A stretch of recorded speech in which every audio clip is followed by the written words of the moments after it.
گزشتہ جمعہ میں نے آپ حضرات کے سامنے کہا تھا کہ اللہ کے رسول صلی اللہ علیہ وسلم کا حلیہ ایسا جس کے سلسلے میں حضرت ہند بن ابی حالہ رضی اللہ عنہ جو کہ حضرت فاطمہ رضی اللہ عنہا کے ماں شریک بھائی اور جناب محمد الرسول اللہ صلی اللہ علیہ وسلم کے سوتیلے بیٹے تھے۔ حضرت خدیجہ رضی اللہ عنہا کے پہلے شوہر سے جو بیٹے تھے ان کا نام ہند تھا۔ حضرت حسن رضی اللہ عنہ نے پوچھا حضرت ہند بن ابی حالہ رضی اللہ عنہ سے کہ مامو جان، جناب محمد الرسول اللہ صلی اللہ علیہ وسلم دیکھنے میں کیسے نظر آتے تھے؟ اس لیے کہ حضرت حسن رضی اللہ عنہ کے سلسلے میں آتا ہے جب حضرت حسن رضی اللہ عنہ اللہ کے رسول کے انتقال کے موقع پر، وصال کے موقع پر، حضرت حسن کی عمر تقریباً 8 سے 9 سال کی عمر تھی۔ دیکھا تو تھا لیکن ایسا یاد نہیں تھا جتنا ایک باشعور آدمی دیکھتا ہے۔ تو حضرت حسن رضی اللہ عنہ نے ہند بن ابی حالہ سے پوچھا کہ مامو جان، میرے رسول صلی اللہ علیہ وسلم میرے نانا کیسے تھے؟ یہ دینا تو بیٹا، یہ لینا تو اس کے بعد بیان کے درمیان میں دیت، پورا خیال ان کی طرف رہتا۔ اب وہ ایک لڑکا آیا، ابھی نہیں آیا،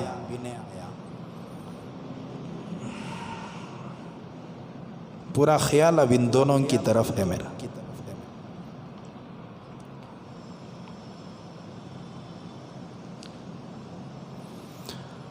حضرت ہند بن ابی حالہ رضی اللہ عنہ حضور صلی اللہ علیہ وسلم کے سوتیلے بیٹے حضرت حسن ابن علی رضی اللہ عنہ نے پوچھا کہ مامو جان، میں نے اللہ کے رسول صلی اللہ علیہ وسلم کو دیکھا ہے لیکن ویسا نہیں یاد ہے جتنا یاد ہونا چاہیے، آپ بتائیے کہ اللہ کے رسول صلی اللہ علیہ وسلم کیسے نظر آتے تھے؟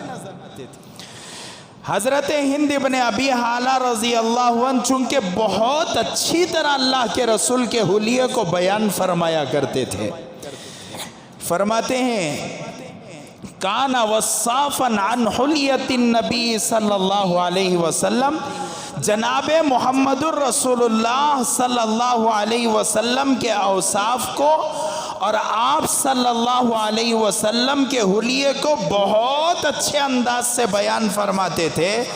کیوں میں نے پوچھا؟ اس لیے کہ وَأَنَا أَشْتَهِي أَن يَصِفَ لِي مِنْهَا شَيْئًا، تاکہ میں اللہ کے رسول کے ان اوصاف پر عمل کروں۔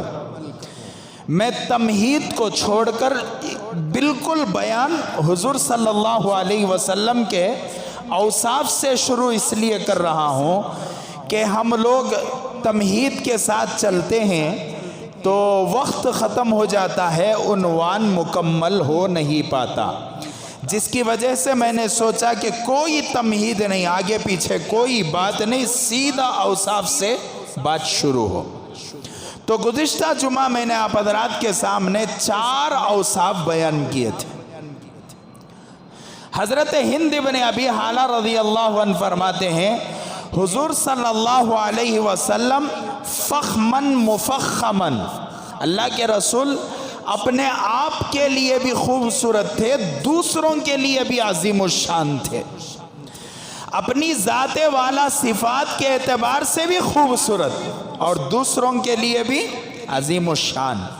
حضرت ابو ہریرہ رضی اللہ عنہ فرماتے ہیں ایک مرتبہ جناب محمد الرسول اللہ صلی اللہ علیہ وسلم تشریف فرما تھے، کبھی میں اللہ کے رسول کو دیکھتا، کبھی 14ویں رات کے چاند کو دیکھتا، کبھی اللہ کے رسول کو دیکھتا، اور 14ویں رات کے چاند کو دیکھتا، قسم کھا کر فرماتے ہیں کہ اللہ کے رسول صلی اللہ علیہ وسلم کا چہرہ 14ویں رات کے چاند سے زیادہ خوبصورت نظر آ رہا تھا۔ یہ جناب محمد الرسول اللہ صلی اللہ علیہ وسلم کی پہلی صفت ہے، جس کی تفصیل گزشتہ جمعہ میں نے آپ حضرات کے سامنے رکھی۔ اس کو سامنے رکھتے ہوئے حضرات علماء کرام فرماتے ہیں کہ کوئی آدمی اپنے آپ کو خوبصورت بنانا چاہے، خوبصورتی اختیار کرنا چاہے تو وہ خوبصورتی اختیار کر سکتا ہے۔ بلکہ گزشتہ جمعہ میں نے کہا تھا کہ مسجد کو آتے وقت اپنے آپ کو بناؤ، اپنے آپ کو سنوارو، خوبصورت انداز سے مسجد کو آؤ، تاکہ ایک سوئی ہو۔ اللہ کے سامنے ہم لوگ کھڑے ہوتے ہیں، اللہ تبارک و تعالیٰ کے سامنے ہم سجدہ کرتے ہیں۔ کبھی کسی فنکشن میں ہم جاتے ہیں، کتنا سور کو نہیں جاتا آدمی، جاتا نہیں جاتا، بن کو سور کو ایک دن پہلے جا کو فیشل مار کو، اس کے بعد منہ کے اوپر لپم اور کون سے کی کریمہ کیا کی بھر کو لگاتا، 4 مرتبہ منہ پہ پانی پڑتے ہی وہ فیشل سب کیا ہو جاتا، چلے جاتا۔ اللہ کے گھر کو آ رہا ہے، کیسا آ رہا ہے؟ گندے کپڑے پہن کر، بالکل چہرہ گندا ہے۔ خذوا زینتکم عند کل مسجد، جب اللہ کی عبادت کے لیے آؤ تو خوبصورتی اختیار کرتے ہوئے آؤ۔ جب ہم اللہ کی عبادت کے لیے آتے ہیں، گزشتہ جمعہ بھی میں نے کہا تھا کہ اگر کرناٹک والے، آندھرا والے اور تمل ناڈو والے یا کیرلا والے لنگی پہن کر نماز پڑھتے ہیں تو کوئی حرج نہیں، جبکہ جناب محمد الرسول اللہ صلی اللہ علیہ وسلم نے پوری زندگی لنگی پہنا تھا۔ اب یہاں ایک سوال پیدا ہوتا ہے کہ حضرت تمہیں مسئلہ بدلا دا لینا، اللہ کے رسول تو کبھی ازار پہنے نہیں، کیا پہنے؟ لنگی پہنے۔ اللہ کے رسول صلی اللہ علیہ وسلم نے ازار لے کر رکھا تھا لیکن پہنا نہیں، پوری زندگی لنگی پہنا تھا حضور صلی اللہ علیہ وسلم۔ اب یہاں مسئلہ کیا بیان ہو رہا ہے؟ لنگی پہن کر نماز پڑھنا مکروہ ہے۔ دو باتیں الگ الگ ہو گئیں، اللہ کے رسول تو لنگی پہن رہے تھے، اور گزشتہ جمعہ میں نے کہا تھا کہ اللہ یہاں نماز لنگی پہن کر نماز پڑھنا مکروہ ہے۔ صرف کلچر کا مسئلہ ہے۔ کیا کلچر؟ کیرلا والے اگر تمل ناڈو والے لنگی میں نماز پڑھتے ہیں تو کوئی مسئلہ نہیں ہے، اس لیے کہ ان کے کلچر میں لنگی داخل ہے۔ سمجھنے کی کوشش کرنا، ایک ٹانگ پہ نہیں کھڑنا۔ دین سمجھداروں کو اسی لیے کہا جاتا ہے کہ مسائل بولنے سے پہلے 10 مرتبہ سوچو، اس کے بعد بولو۔ کیرلا والے اور تمل ناڈو والے لنگی پہنتے ہیں، کوئی مسئلہ نہیں۔ کیوں؟ اس لیے کہ ان کے کلچر میں لنگی داخل ہے۔ ہمیں کرناٹک والے لنگی کب پہنتے ہیں؟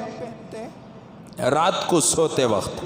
اور رات کا جو لباس ہوتا ہے وہ کپڑے گھر میں پہننے کا جو لباس ہوتا ہے، اکثر طور پر اس لباس کو فنکشنوں میں، شادیوں میں ہم لوگ استعمال نہیں کرتے۔ اسے عام طور پر گھر میں رہنے کے لیے یا گھر میں جو ہے سکونت اختیار کرنے کے لیے پہنا جاتا ہے، شادیوں کے لیے اس کا استعمال نہیں ہوتا۔ ہاں اگر کوئی آدمی شادیوں میں بھی لنگی پہن کر جاتا ہے، پھر ایسا آدمی آ کر نماز پڑھے تو کوئی حرج۔ بتانے کا مقصد یہ ہے کہ جسے ہم مزین ہونے کے لیے لباس اختیار کرتے ہیں، ایسے لباس کو پہن کر کہاں آنا؟ نماز کو آنا۔ جسے ہمارے عام معمول کے حساب سے پہننے والا لباس، رات میں سونے کے لیے پہننے والا لباس اتنا گندا صبح میں فجر کی نماز میں اکثر دیکھا جاتا ہے، ٹائٹ